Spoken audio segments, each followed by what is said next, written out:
Yo les he dicho estas cosas para que en mí hallen paz. En este mundo afrontarán aflicciones, pero anímense. Yo he vencido al mundo. Juan 16:33. Según Nicolás Maduro, PDVSA será un ganador. Quevedo se reunió con el ministro ruso para discutir la próxima reunión de la OPEP. Nicolás Maduro dijo que Petróleos de Venezuela, PDVSA, continuará produciendo, vendiendo su producto y garantizando al país todo lo que necesita. PDVSA será un ganador, dijo. Luego de la reunión de gobiernos locales en América Latina, Nicolás Maduro respondió al asesor de seguridad de la Casa Blanca, John Bolton, luego de afirmar que Estados Unidos continuará fortaleciendo las sanciones al petróleo y sus derivados, hasta que se restablezca la libertad y la democracia en Venezuela. Las compañías internacionales que continúan haciendo negocios con PDVSA están en alerta. No hay un solo país en el mundo que sea más perseguido por el gobierno de los Estados Unidos. Cada portavoz de los Estados Unidos dice que todos los días sancionarían a Venezuela, y eso escriben en Twitter, agregó Nicolás Maduro, describiendo estos eventos como obsesión real. Al mismo tiempo, Manuel Quevedo, ministro de Petróleo y presidente de PDVSA, dijo que había discutido con el ministro de Energía de Rusia, Alexander Novak, la próxima reunión de la Organización de Países Exportadores de Petróleo.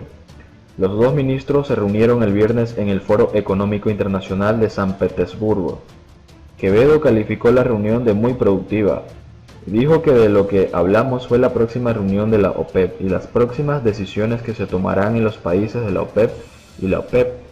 La declaración de cooperación, una declaración muy positiva, le dijo a Sputnik News. Las reuniones de la OPEP en Viena están programadas para los días 25 y 26 de junio, aunque Rusia ya ha decidido posponerlas hasta la primera semana de julio. Destaca el impacto de los precios. El barril de referencia de la OPEP se despreció nuevamente y llegó a los $60 el viernes, su nivel más bajo desde mediados de febrero, dijo F, citando al grupo energético en Viena. El valor del petróleo crudo de la OPEP mantiene así la tendencia general a la baja que comenzó a mediados de mayo y en que el 16% ya se ha cancelado. La guerra comercial entre Estados Unidos y China y su impacto potencial en la economía y el consumo de petróleo crudo han impulsado los precios del petróleo crudo durante semanas. Opositor desterrado por Maduro. El activista venezolano Vilca Fernández fue arrestado en Helicoide junto con otros presos políticos en mayo de 2018. Participó en un motín y el gobierno de Nicolás Maduro dio un paso aún más radical: prohibirlo en Perú. La cita es a las 3 de la tarde del miércoles. El lugar es el patio al aire libre de la iglesia de San Francisco, en el centro de Lima. Pero Vilca Fernández no aparece hasta varios minutos después. Sale por una pequeña puerta, se despide de un viejo conserje y camina tranquilamente. Allí explica la razón de la demora. Abajo, cerca de las catacumbas, su abuela está enterrada y fue a visitar la tumba. La historia de cómo el nieto de una mujer cuyos restos permanecieron en uno de los epicentros culturales de Lima, se convirtió en un prisionero político en Venezuela y luego se exilió a Perú. Comienza aquí en San Francisco, donde Vilca ahora evita a un grupo de niños que alimentan a docenas de palomas. Margarita, una mujer muy piadosa de San Judas Tadeo, dirigió durante muchos años un intenso trabajo social con los religiosos de San Francisco, especialmente porque vivía en el Chirón Ancash, la calle estrecha que conecta el cementerio con Desamparados. Esto explica por qué los sacerdotes intercedieron para que después de su muerte fuera enterrado bajo este piso de piedra.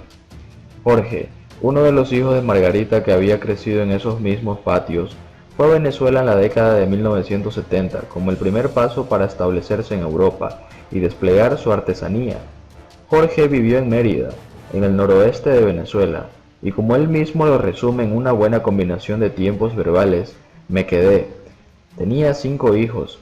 El tercero, Vilca, proviene de Vilcabamba, el pueblo de Cusco, que fue el último refugio de los incas antes del asalto de los conquistadores españoles. Jorge nunca imaginó que Perú sería un refugio para su hijo, uno de los opositores más feroces del régimen de Nicolás Maduro, exiliado de su propio país hace exactamente un año. una vida que gira. A principios de 2016, Vilca estaba a punto de ser capturado. Unos días después, Diosdado Cabello, el segundo hombre fuerte del régimen de Maduro, dijo a la televisión nacional que si la policía de Mérida no podía detenerlo, lo haría él mismo. Vilca respondió con un tuit: "Tienes muchas cuentas esperando con justicia, no te tengo miedo". Fue el 31 de enero, unas horas más tarde, fue arrestado. Estaba ubicado en Helicoide, un espacio diseñado para ser un centro comercial de lujo en Caracas, y ahora funciona, una metáfora cruel, como un centro penitenciario para presos de derecho común y presos políticos. Aquí, Vilca fue hostigado, golpeado, torturado y aislado. En mayo de 2018 participó en un motín y el gobierno dio un paso aún más radical: desterrarlo. ¿Dónde? En Perú. Jorge, su padre, recuerda esa época de emociones mezcladas, incluso aplastadas. Vino al Perú, pero no para visitar, sino para organizar la nueva vida de su hijo deportado. Vilca era libre, pero lejos de su país. Llegaron en un vuelo comercial el 15 de junio de 2018. Todos en el país se estaban preparando para ver el partido de selección de la Copa Mundial del día siguiente en Rusia y nada más importaba. Vilca había sido recibido como un héroe en el aeropuerto, pero unas horas antes le había dicho a una estación de radio de su país: "Le digo a los venezolanos que me estoy arrugando el corazón". Ha pasado un año, algunas cosas han cambiado, otras no. No hay nada peor para un preso político que olvidar, advierte Vilca, que ahora vende hamburguesas en San Juan de Miraflores, mantiene su activismo constantemente a través de las redes sociales. Continúa dialogando y apoya lo que él llama resistencia en su país. Incluso fue al Vaticano y, como sabemos, habló con los emisarios del Papa Francisco de la crisis. "Voy a donde puedo ir", dice, "pero a donde quieres ir en el momento adecuado es Venezuela, que no será un refugio sino su destino final". Drama familiar: el hombre que luchó por ver a su hijo libre. Vilca es el tercero de 5 hijos de Jorge Fernández. Todavía vive en Mérida y continúa trabajando con artesanos en crisis, aunque está planeando regresar a Perú, pero todavía no está listo para tomar una decisión. "Hay en Venezuela, hay enlaces que tenemos", dice. En otras noticias, el canciller de Maduro niega éxodo migratorio de Venezuela. Colombia y Perú reciben el mayor flujo de migrantes que huyen de la crisis en Venezuela. El ACNUR señala que al menos 4 millones de personas han abandonado sus tierras, pero para Jorge Arreaza, la institución agrega números para recibir más recursos. La crisis en Venezuela ha empujado a al menos 4 millones de ciudadanos abrumados a abandonar sus tierras, según la Agencia de la ONU para los Refugiados, ACNUR. Sin embargo, hablar sobre el éxodo migratorio de sus compatriotas es solo un pretexto para atacar al régimen de Nicolás Maduro, según el ministro de Relaciones Exteriores, Jorge Arreaza.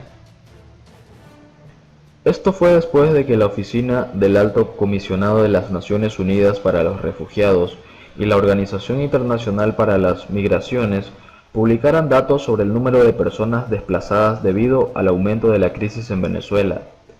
Las organizaciones revelaron que Colombia fue el país que recibió el mayor número de venezolanos, ya que alberga alrededor de 1.3 millones de migrantes. Perú es el segundo país receptor más grande con 700.000 habitantes y el tercero con Chile con 200.000 personas que huyen del régimen de Nicolás Maduro. Después de la derrota del golpe de Estado en la estrategia contra Venezuela, se apoderan de la matriz de migración que ha desaparecido de los medios de comunicación desde enero. La derrota y la desesperación los llevan a reciclar sus problemas, adaptando la agresión obsesiva contra el país, dijo Jorge Arreaza a través de su cuenta de Twitter. Niega las altas tasas de migración en un momento en que el gobierno de Perú anuncia que, a partir del 15 de junio, los venezolanos que deseen ingresar a su territorio deben presentar un pasaporte y una visa humanitaria en un momento, en el cual es imposible presentar dichos documentos en Venezuela debido a sus altos costos en el mercado, alrededor de $2.000, cuando los salarios varían entre 7 y 20 dólares por mes. Según el líder de Chávez, ACNUR ha retomado su papel como un instrumento de la migración venezolana, acusando a la agencia de la ONU de mentir e hincharse para exigir y recibir más recursos de destinos inciertos. El jefe de la diplomacia de Chávez también criticó las preocupaciones del expreso de ACNUR sobre los venezolanos del departamento colombiano de La Guajira, territorio devastado por la pobreza extrema y abandonado por el Estado colombiano, donde miles de niños murieron por desnutrición. La declaración se produce un día después de que la corresponsal especial de ACNUR, Angelina Jolie, señalara la respuesta humanitaria de Colombia para ayudar a los venezolanos a huir de su país desde la región fronteriza de Colombia, en una conferencia de prensa celebrada en un refugio en Maicao, una ciudad de La Guajira. Angelina Jolie llamó el sábado a la comunidad internacional para hacer frente a este problema, que está empeorando cada día. Vengo a expresar mi apoyo a los colombianos que responden admirablemente a la crisis en Venezuela, dijo la actriz durante su primera visita a Colombia.